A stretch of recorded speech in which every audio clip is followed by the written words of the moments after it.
Humihiling na ang otoridad ng Blue Notice mula sa International Criminal Police Organization o Interpol laban kay dismissed Bamban Mayor Alice Guo. Ayon po yan kay Justice Undersecretary Jessie Andres. Layo ng Blue Notice na makakolekta ng dagdag na impormasyon tungkol sa pagkakakinlanlan, lokasyon at aktibidad ng isang individual para sa criminal investigation. Nakaharap na rin si Guo at may 30 iba pa sa reklamong money laundering. Saksi, si Salima Refran. Kahon-kahon ang dokumentong sinumite ng Anti-Money Laundering Council, Presidential Anti-Organized Crime Commission at National Bureau of Investigation sa Department of Justice. Ebidensya yan sa 87 counts of money laundering na isinampa laban kay dismissed Bamban Mayor Alice Guo at 35 iba pa.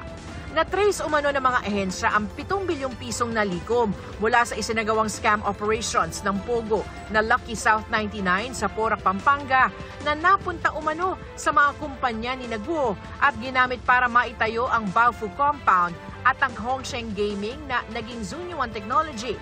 Ang mga pogong ni Raid na konektado umano sa criminal activities. Based on our findings, she is the principal in the money laundering committed in this case. Si Alice Guo po ang nag-finance ng mga expenses nitong mga pogo po na ito, ma'am. So doon po pumapasok yung money laundering. Wala pong ibang pwedeng maging panggalingan ng pera kung di sa scamming operation po. Saan nagagaling yung pera ng Baofu? Partly from Lucky South 99, partly doon sa mga accounts ni Alice Guo that could not be explained kung saan naman galing.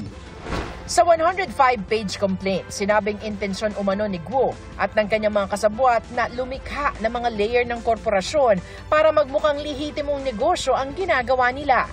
Kasi sa investigasyon ng AMLC, yung mga corporations ng pamilya Guo ay involved sa money laundering. Si Alice Guo hindi naman ito magagawa niya ng mag-isa. 6 na buwang extended ang freeze order sa mga bank account at ari-arian ni Guo, kanyang pamilya at iba pang individual. Sa monitoring ng mga otoridad sa ibang bansa, nasa Jakarta, Indonesia pa rin umano si Alice Guo. May mga sightings, may mga nakita akong mga litrato galing sa CCTV na may nakita siya sa isang daungan ba o isang lugar, isang lugar sa Jakarta na naglalakad. Sinusubukan pa namin makuha ang panig ni Alice Guo. Dagdag ang reklamong ito sa mga legal na kinakaharap ni Guo dito sa Department of Justice. Nakaharap din siya sa reklamong qualified human trafficking at tax evasion.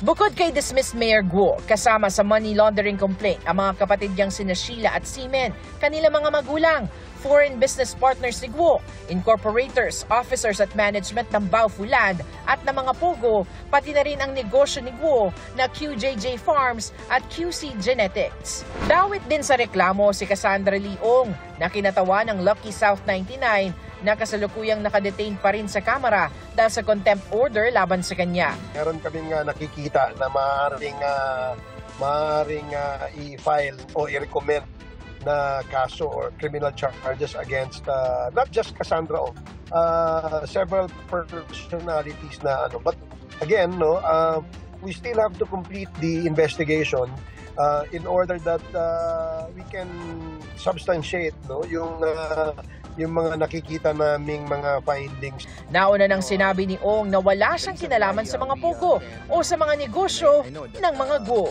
Para sa GMA Integrated News, Salima Refran ang inyong saksi.